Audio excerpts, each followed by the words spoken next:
where best friends and next-door neighbors, Willow and Lillian, spill the tea on murder, mysteries, and other things that go bump in the night. So get your favorite teacup ready, and let's get into it.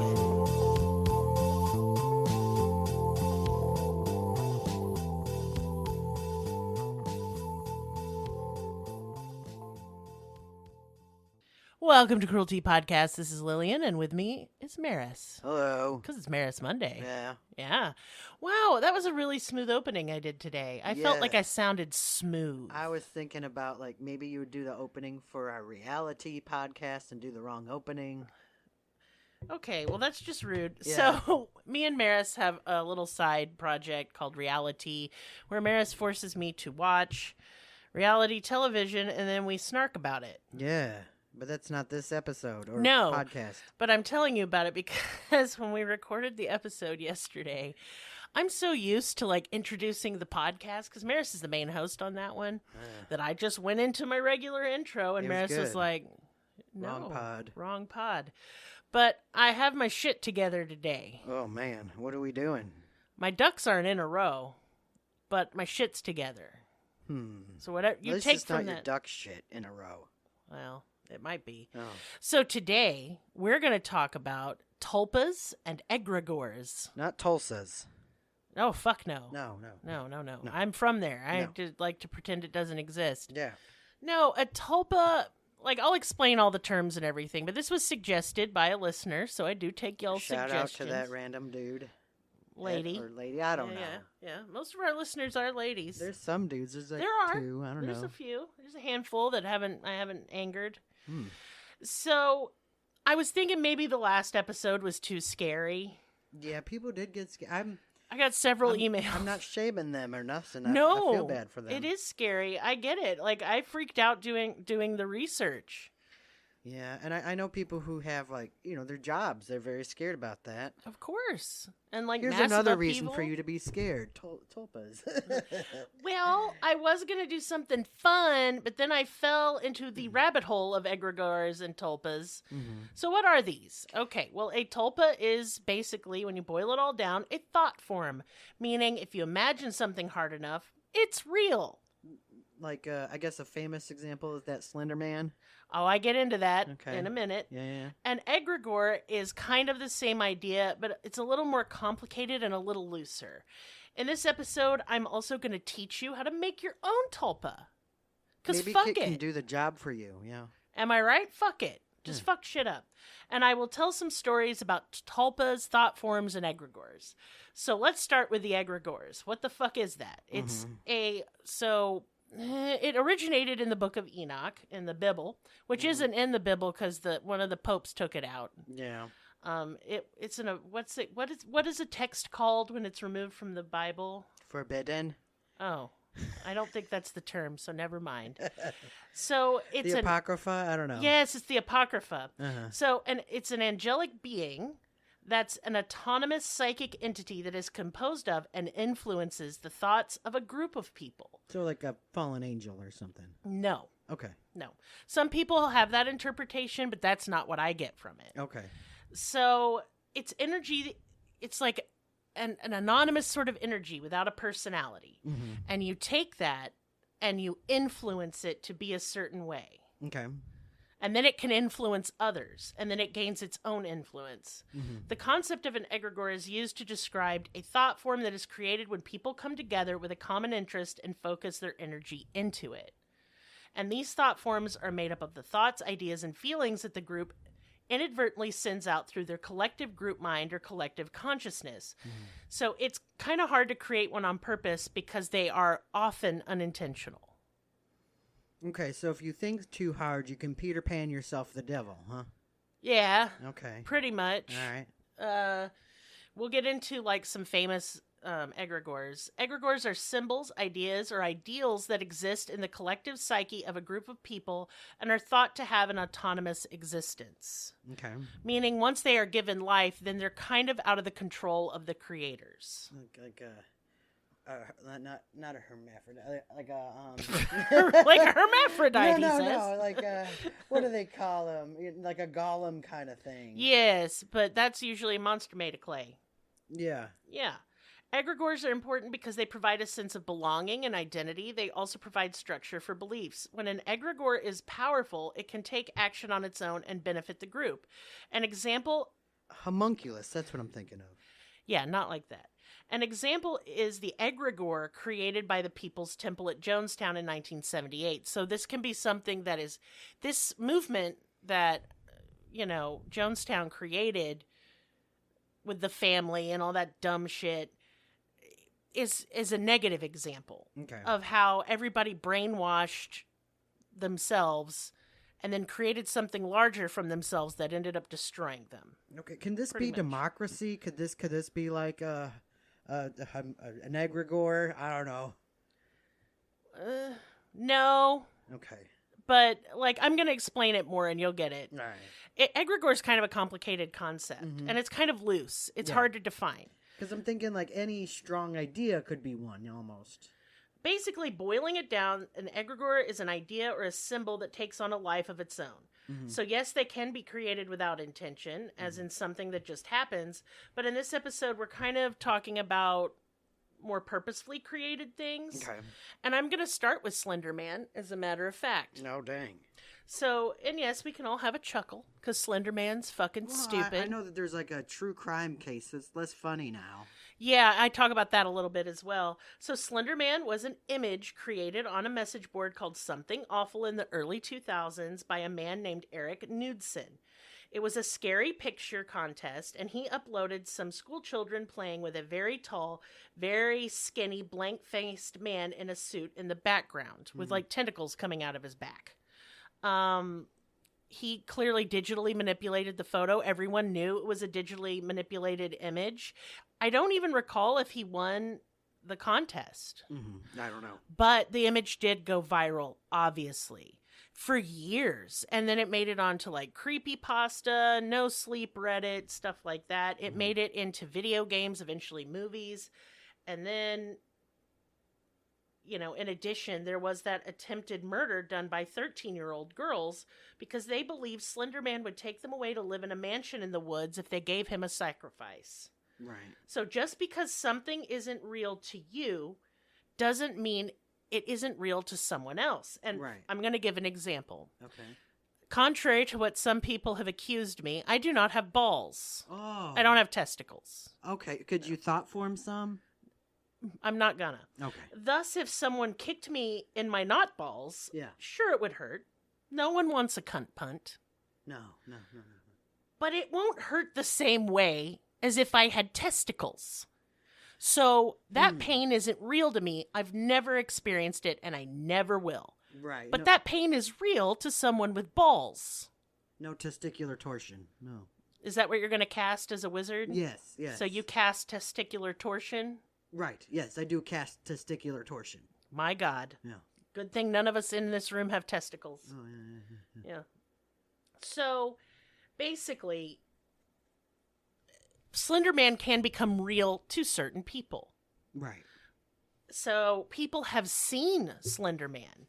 These people also develop what they call something, this sounds dumb, but it's called slender sickness. I never heard of this. Okay, slender, I know you never have, and I knew you'd be delighted. I've definitely never been sick from being too slender. I have the opposite problem. I'm a fat ass. I'm really chonky, yeah. That's not what it means. Oh, okay. Basically, it means they've consumed some sort of Slender Man media, right? Okay. They've read a story, they've looked at an image, and then they experience health problems, like chronic fatigue, vomiting, anxiety, depression, just weird pain in their, like, nerve pain. Do you think that this is like hitchhiker effect? Do you talk about that? Oh my God, you're psychic today. It's so annoying. I did it. Because the next thing I was going to say, it also commonly comes with what is known as the hitchhiker effect.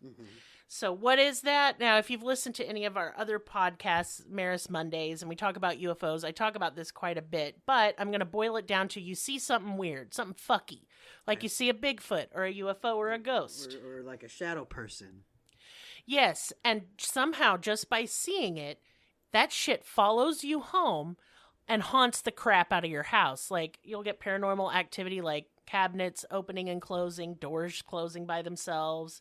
You'll see shadow people in your house, orbs of light going through walls, weird creatures in the woods, that kind of shit.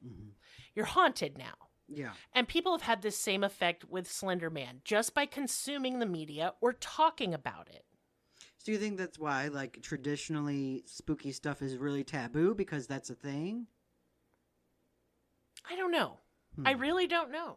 Okay. But that's an interesting thought. Yeah. An interesting take, as George Norrie on Coast to Coast AM would say. We can't do that here, no. I hate that guy. My offer to fight him in an alley still stands, by the way. I mean, it wouldn't be hard, I think. His favorite movie is It's a Wonderful Life. Who the fuck's favorite movie is that? Every grandpa, I don't know. Ugh, fuck off.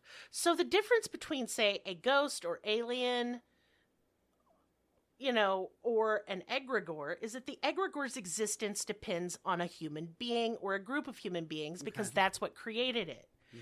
God, ghosts, aliens, etc. can exist independently from humanity. Okay. A more innocent and nice example is Santa Claus. Santa Claus is an egregore? Absolutely. Oh, Jesus. So he, you know, the origin of Santa Claus, we all know it, St. Nicholas, whatever. Right. And Nicholas got shorted to Klaus. Santa was because of Saint, so Santa Claus. Mm-hmm. And he started out not like we have him today, but over the, like, however many years we've had Santa Claus. Probably and like 200-ish? About 200 years. Yeah. Coca-Cola then made him popular in America in their ads. Right. It was like, what, in the, like, 40s and 50s or something? I'm not totally sure, but yeah. But that's the modern way we view Santa Claus, a jolly fat dude in a red suit, comes from the Coca-Cola ads. Hell yeah, Coca-Cola. Now, of course, everyone on Earth, save like very tiny children, know Santa Claus is bullshit that we make up to tell kids so they won't act like dicks. Mm-hmm. But regardless, people still eyewitness see Santa Claus. Can I tell you a memory of me telling a girl that Santa Claus wasn't real and I broke her heart? Yes. Okay, it was in 5th grade, and I think around, how old is that, 9, 10 years old? No, 5th grade's more like 11, 12. Okay, yeah, I remember being an older child, and this was a Catholic school, and I never grew up with Santa Claus, because, you know, that's the Satan, and, you know, it's too much Catholic, no so Santa. I was surprised that this girl, I'll never forget her, shout out Elizabeth. Oh, no! I told her, and I watched her heart rip in half, and so much that I have this memory. I'm going to share a memory, too. Yeah. So, Will was 9 years old. 9 is old to believe in Santa Claus. Yeah, I thought 12 is too old. We were in the car, yeah. And John, my youngest, would have been, oh gosh. Real young. 5. He was like 3.5, 4, something like that. And John said, Mama, tell me the truth. Is Santa Claus real? And I said, no. And Will just sobbed. He wept. It broke his heart. Yeah, it broke out the girl and I was in school with. And I was just surprised because she was so old. Like, no, he was mad at me for years. Like, you lied to me. Why couldn't you just keep lying to me? I love Santa. It was really sad. And I felt really terrible. Yeah. So here's some stories from Reddit where people have seen Santa Claus. And they swear up and down these things happened and it freaked them out. Okay. These are, like, not pleasant. They're, like, creepy stories. Oh, no. Yeah. So here's the first one. I'm embarrassed to admit that I do have a story about this. I don't remember my age, but if I were to guess, it'd be around 8 or 9. It was back when my parents were still together and we lived in a house in rural Sweden.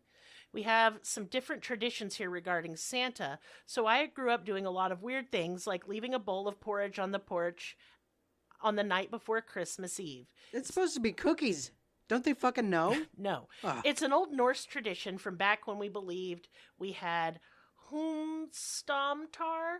Sorry for all people. I can't Swedish. No. Bjorgen is the best I can do. Swedish chefs, we don't fucking know. Our house was surrounded with woods, and it was always pitch black during winter. So one night, I sat by the window in the living room that looked out over the woods, and I remember seeing a lantern lit up. And how a Santa-looking person walked across from left to right. He was sort of shining, like the entirety of him was glowing white. He held up a lantern and just walked and suddenly disappeared out of thin air, and everything got pitch black again. That's fucked up. I ran and told my mom that I saw Santa in the woods, and she basically thought I was imagining things, but she didn't say she didn't believe me. She just expressed happiness over my vivid imagination. Mm-hmm. To this day, I remember it vividly, and I did not imagine it. I don't know what I saw, but I know for sure I saw something. I think that I've heard stories now about a similar thing with Constantine, the comic book character. Yes, people have met him. Yeah. That is an example of an egregore because many people believed. Yeah. A tulpa can be formed by one person or a group. We have great tulpa story coming up too. Mm-hmm, mm-hmm. So here's another Santa story. I woke up in the middle of the night when I was 5 to 6 years old and climbed over my sister and dad. I was sleeping in my parents' room. And I went to go find my mom. I saw my mom pulling presents out of a velvet bag, and she caught me. She told me to be quiet and go to bed. I then heard jingles from bells, and I looked up, and there were these large black boots with white fur on the top of them. Have no flipping clue who the fuck was in my house. That's got to be your mom. I mean, come on. No, he's walking away from his mom and then sees these boots. Okay, yeah. Out of the corner of his eye. Yeah. And he went on to ask it, like, all the family friends, like, were you in the house that night? No. Mm-hmm. So he can't explain it. Yeah. And this one is the creepiest one. Okay. This one's scary. Yeah. It scared me. I was about 4 years old, and the year was 1985, and I was a hyperactive kid. Same, the bro. I rarely slept, and as excited as I was for Christmas morning, I was wide awake all night. I listened for my parents to move the presents into the living room. I knew early on the whole Santa thing was a ruse. And then I heard it, the rustling of paper and shifting boxes. So I snuck out of my room and peered around the corner, expecting to see my father or mother stacking the loot under the tree. What I saw was a stranger in a red jacket type thing and red pants, a thick black belt holding this almost tunic thing closed, and snowy and muddy black boots with thick soles. He had white hair peeking out from his cap and a bag empty on the floor. This Santa sounds like a fucking mess. Yeah. A single box was in his hands, wrapped in plain blue glossy paper. And I was terrified because I thought someone broke into the house. Yeah, this Santa's looking homeless. I took a sharp breath and the man turned. He was older with a beard, just a regular full beard, not like Grizzly Adams, and gave me the shh sign. I didn't scream. He motioned me over and called me by name. And then he said, "You shouldn't be awake. You're not supposed to see me. Keep it a secret. Tell no one. And Merry Christmas." What was in the box? "Are you Santa?" I asked him. He chuckled and nodded. "Yeah, kid. Some call me that." And then he vanished. He was just gone. Poof. I never went back to sleep that night and never told my mom about it until I was in my 20s. Yeah. But he forever thought someone had broken into the house, but nobody had. I wonder what the present was. He didn't say, but I wondered that too. Yeah. That's not cool. Mad now. Mad now. Mad now. So, Teabags, any of you seen the psychic thought form of Santa Claus? If you have a story, you must send it to me immediately. I feel like I've heard stories of people hearing, like, footsteps on the roof. Yes. But, I mean, it could be some overzealous dad. No, you don't or understand. I read like 20 of those. Yeah. I read the real uncommon ones. Most of it was things like snowy footprints in the house, and that everyone's swearing even years later that nobody put them there. And footprints or footsteps rather, is a very common, like, ghost sound. Yes. So I know. It's creepy. Yeah. Now, we all get what an egregore is. Let's explore tulpas, and I'll tell a story, and I'm going to tell you how to make one yourself if you're not a pussy. Dang. So I think the most interesting tulpa story I've ever heard is the Philip experiment. Oh, I didn't mean to jump in, but I feel like Alan Moore, I don't know if you have that story. I don't know if I do not. So I can't tell it, but I think he was the one who met his own creation, Constantine. Yes, he did. Yes, he did. Crazy. Okay, that is go on. crazy. I did not include this one because, for the sake of time, this was, I think, a more compelling and more interesting one because Alan Moore's fucking nuts. Yeah, you can't really take what he says, can you?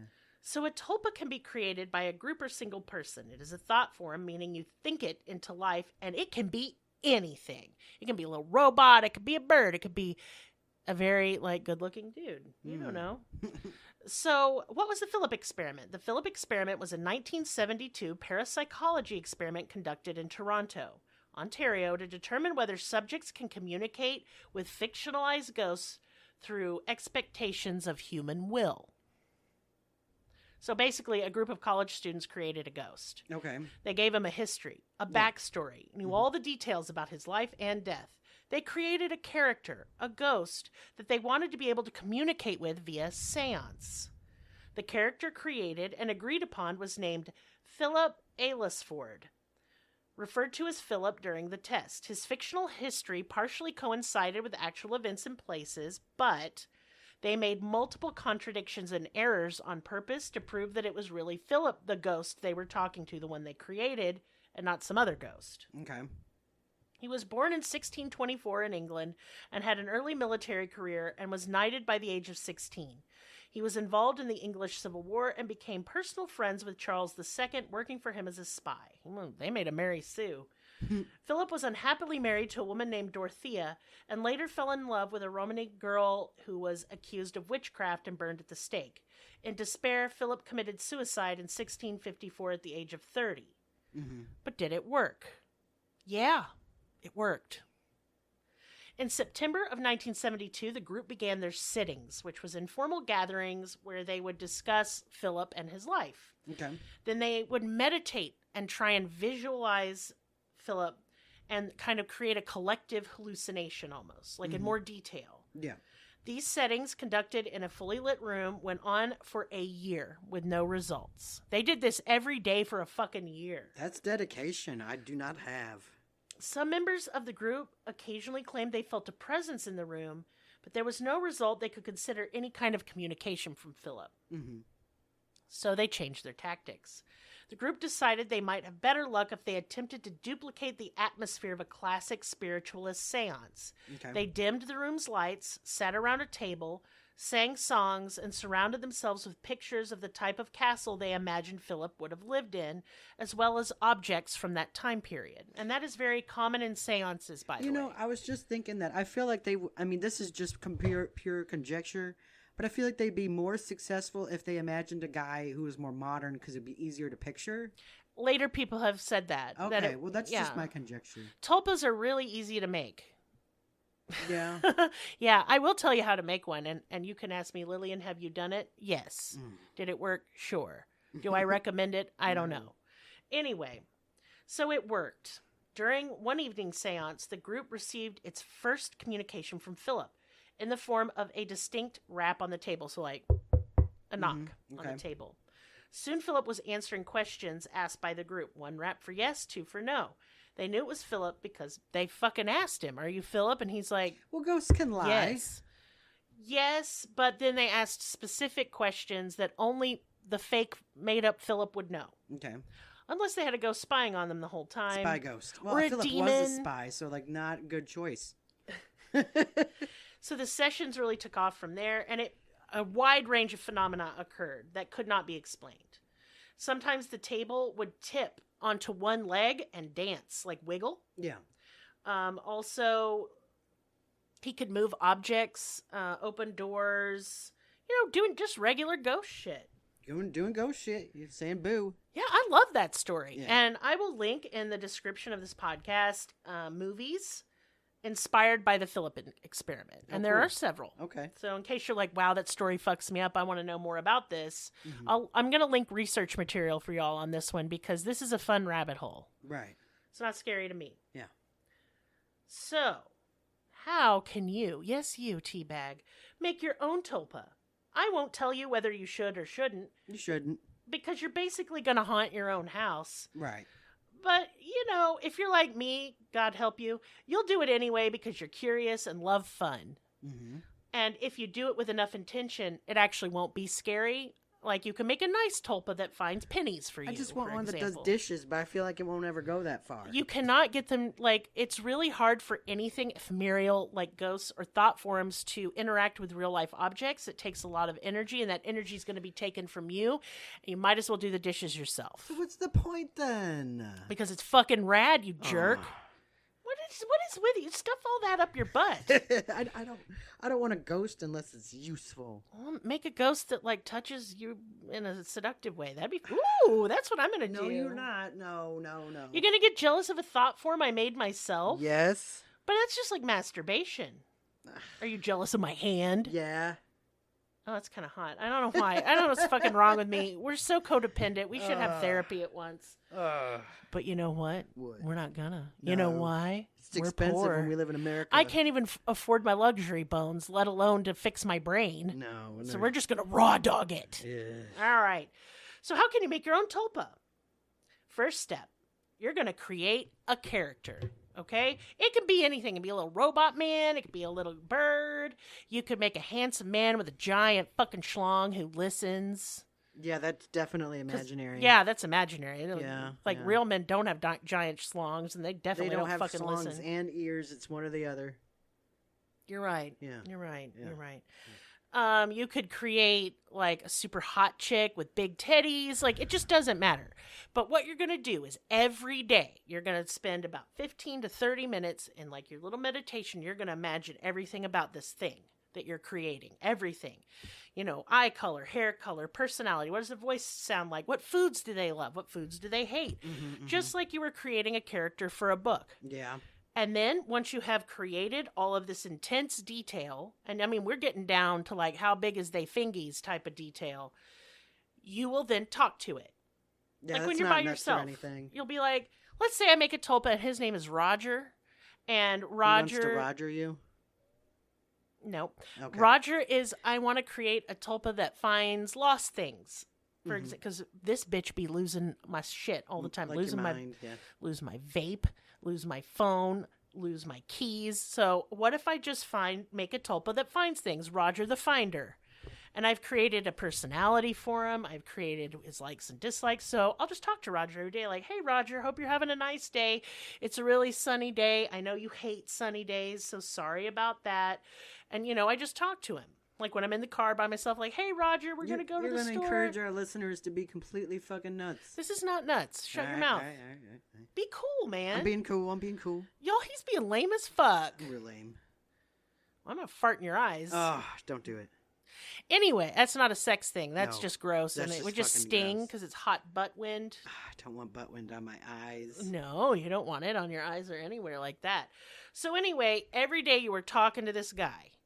And then eventually you will start to experience phenomenon. You can ask for a sign like, hey, let me know if you're around, Roger. Knock on the wall or move this object or find me this thing.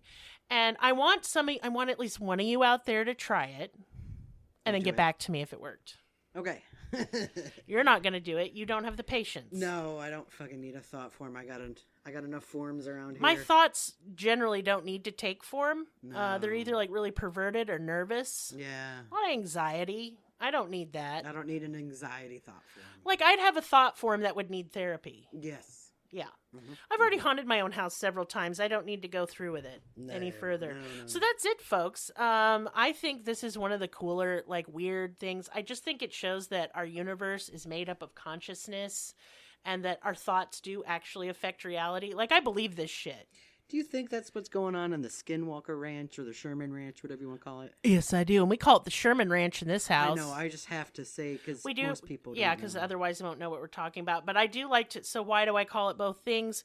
Because Skinwalker is sacred to indigenous people in so much like they don't talk about it or say it. And they wish white people would stop. And so... it's now trademarked as its official, like, that's just legal gross. name. That's gross. But we do have to say it or you won't know what we're talking about. But I will every time point out that we should be calling it Sherman Ranch to respect the indigenous people's wishes in the Uinta Basin in Utah. But you think that's what's going on there? In part. Mm-hmm. I think it's probably like a weird convergence of energies. It's one of those liminal spaces because not a lot of people are in that area. Mm-hmm. And then... I don't know. It just kind of like the perfect storm of weird parapsychology stuff. Right. Well, we're talking about, like hangers. What do you call them? The hitchhiker effect. Hitchhiker effect. Yeah. Yes. People get it. Like even just the camera crew who doesn't necessarily believe in any of this shit will have quit working on that show because their house is haunted now. Yeah. They see in shadow people, and they're like, you know what? They're not paying me enough for this shit. Goodbye. Right. I'm not getting paid enough for ghosts. It also is apparent, and I'm not trying to scare anyone, and it's benign, so don't freak out. But apparently, anytime you witness a paranormal thing, be it a UFO, a ghost of your dead grandpa, a Bigfoot, it damages a brain, like a portion of your brain in the center of your brain. It literally so I'm changes brain it. damaged. Yes, you are. Oh, balls. I'm already brain damaged, so it's Dang. fine. Yeah, but the damage then is supposed, like, and Gary Nolan is the one who has been looking into this. I need him to look at my brain. Yeah, and he's a UFO science man. Anyway, basically, they've studied, like, soldiers and stuff who have witnessed UFOs, and they all have damage in their brain in the same area. And it's kind of thought that witnessing the phenomenon then makes you witness it more because now you can see it better because of the damage. Also, it has been measured, and there was only a little blurb about this. I didn't get the full story, that someone created a tulpa, and it did emit low levels of radiation in their house, like all paranormal things seem to do. I don't like that. No, but that would make the slender sickness make sense in a science way. Okay. That it gets the hitchhiker effect. Your house is haunted. There are low levels of radiation making you sick. And people who've, like, interacted with UFOs definitely have, like, reported, radiation burns and things like that. I don't like that. I think that's fucky. Go away. No. It means it's evil. I don't know. But I guess, like, what I'm trying to say by talking about all this, because I look like the Charlie Day meme with all the red string. Yeah. But I do think all of paranormal phenomenon is connected, basically the same thing, wearing different masks. Yeah. Like, that's definitely, like, the Jacques Vallée theory and stuff. Well, you know how I feel about my precious, sweet Jacques Vallée. I guess you like him, huh? He's baby girl. Oh, I see. Yeah. I see. He's wife material. I don't know. I don't have any feelings about him. I'm sure it's like, I don't know. Like, okay, here's why I like Jacques Vallée so much. I will explain this because, number one, I think it's some weird hyperfixation that I have. But when I was a kid and I watched Close Encounters of the Third Kind, it wasn't a fun, happy movie for me. I was literally terrified the whole time. But the only person in the movie who made me feel better was the French guy. Well, that's the Jacques Vallée guy. I thought, I don't know, I would cry during those scenes. I got, like, really emotional. See, my boo researcher is John Keel. No, I love John Keel almost almost as man. much. He's your bae? Yeah. No, but, like, and Jacques Vallée inspired that character. And so when I listen to Jacques Vallée talk and use smarty pants words, he's very boring to listen to, actually. In his French accent, I just feel soothed. Yeah. In general. Even though he's Maybe saying it's just fucked French up accents. We need, like, French people to come talk to No, you. typically they just immediately piss me off. You can't say that. I'm sure we got some listeners. We do. Hi, France, guys. Hello, France. Yeah. Bonjour or bon nuit. I can't do any French. I'm the worst French speaker there ever was. I love y'all's language, and y'all's food is legit. I do agree butter should just go in everything. We should just eat butter. That's true. Let's end the podcast I'm on going to say butter. something that's going to piss every French person off, so je suis désolé in advance. French food reminds me of American Southern food. Very much. No France person's going to accept this. Well, they can lick my butthole because it's fine. Look, it's just that it's rich. It's cooked properly. It's cooked with love and passion and soul. I guess, like, New Orleans food can be, like, that's a marriage of Southern and France, and it goes together like apple pie and cheese, man. I did try that. That was very good. It brings out the apple weirdly. Yes. Fruit and cheese are always a good pairing. Yum. But no, French people, don't be mad because I make fun of the British 10 times more than I've ever made fun of y'all. But you're pretentious as fuck and you're kind of rude. That's true. That's true. Yeah. I'm like, not saying, hey, I don't care though. You can be rude. Y'all are great at art and food and wine and shit, so be snobs about it. Go off. I don't give a fuck. But if you guys are going to pretentious at me, then I'm going to be crass and terrible and American back. So that's just how that goes. I'm just going to be myself, whether they like it or not. They won't. No. I feel like France might like me. I don't know. I'm not, like, too loud, right? I'm all right. No, they won't like you. We're both too fat. They just can't with fat people over there. And they and we're American and worse. We're from the South. The minute I open my mouth and go twang, they just be like, get out. Yeah. Go away. Yeah. And I don't blame them. America is a it needs therapy. There's no amount of therapy. You know, when you build a country on like slavery and genocide, we don't gotta wonder. We got freedom, don't you? We got freedom. I can't afford freedom. That's true. Anyway, I'm gonna quit because I promised myself I'd be a little less political for my blood pressure, just a little less, just a smidgen. We ruined it. It's fine. I like ruining stuff. Anyway, here's the business time. Buy candles for my 15-year-old son, please. He worked really hard on them. Yeah. He will have a little website soon. But until then, if you would like a candle made by John, a jondle, if you will, just message me. They're not very expensive, but they are very cute, and they actually are legit. They smell great. They're legit. I got one. Yeah. Yeah. We burn them all the time because they're nice, not just because I'm trying to make my kid feel good. No, I just like I wouldn't push it if it was like garbage. I would just sell it to friends or something. But they're actually really good, and I am really proud of John. He's, I've mentioned he's autistic, and it's really hard for him to find self-confidence, and this was his idea for self-confidence, and I approve. I think it's sweet and cute. Yeah. We have a Patreon. Go there, become a patron. I'm really excited. So on our $1 tier, starting tomorrow, I will be uploading tomorrow night. I am doing 15-minute cases where I don't think there's enough material to do a full episode. I run into these all the time. Yeah. And I thought that would be a great feature for our Patreon. Yeah. My next 15-minute case is about a woman who left her house, wound up dead, and it was actually a form of consensual homicide. And this case is so fucked up. You guys, I couldn't even believe it. So you're going to want to... Don't spoil it. Don't spoil it. No, I'm not. I'm leaving all this... Oh, it's a lot. It's got like 80 trigger warnings. It's terrible. I'm already triggered. Merris is going to have to listen to this one because he's going to be my co-host for it. And already I'm just asking him to steel himself because it is rough stuff. It's gonna make noises like But if you are interested in that, I will also be covering Josh Duggar on Patreon this week. Oh my god. Yeah, he sucks. So, just a little enticement. You are missing out if you're not a patron. But if all you can do to support this podcast is listen, thank you. I appreciate you. We do this for you. Yeah. Because I ain't doing it for myself. No. I mean, I do talk a lot, regardless of what's going on. But hey, anyway, hey, I love you. I'm going to make it weird. And now I'm going to go. Good night. Bye.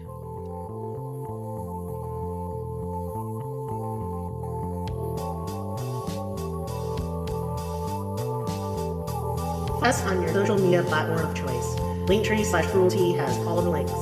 Check out our Patreon for exclusive episodes, merch, ad-free episodes, live ghost hunts, and much more. Please be sure to subscribe. New episodes are uploaded weekly. Thank you so much. See you next time. Music and production by Libby.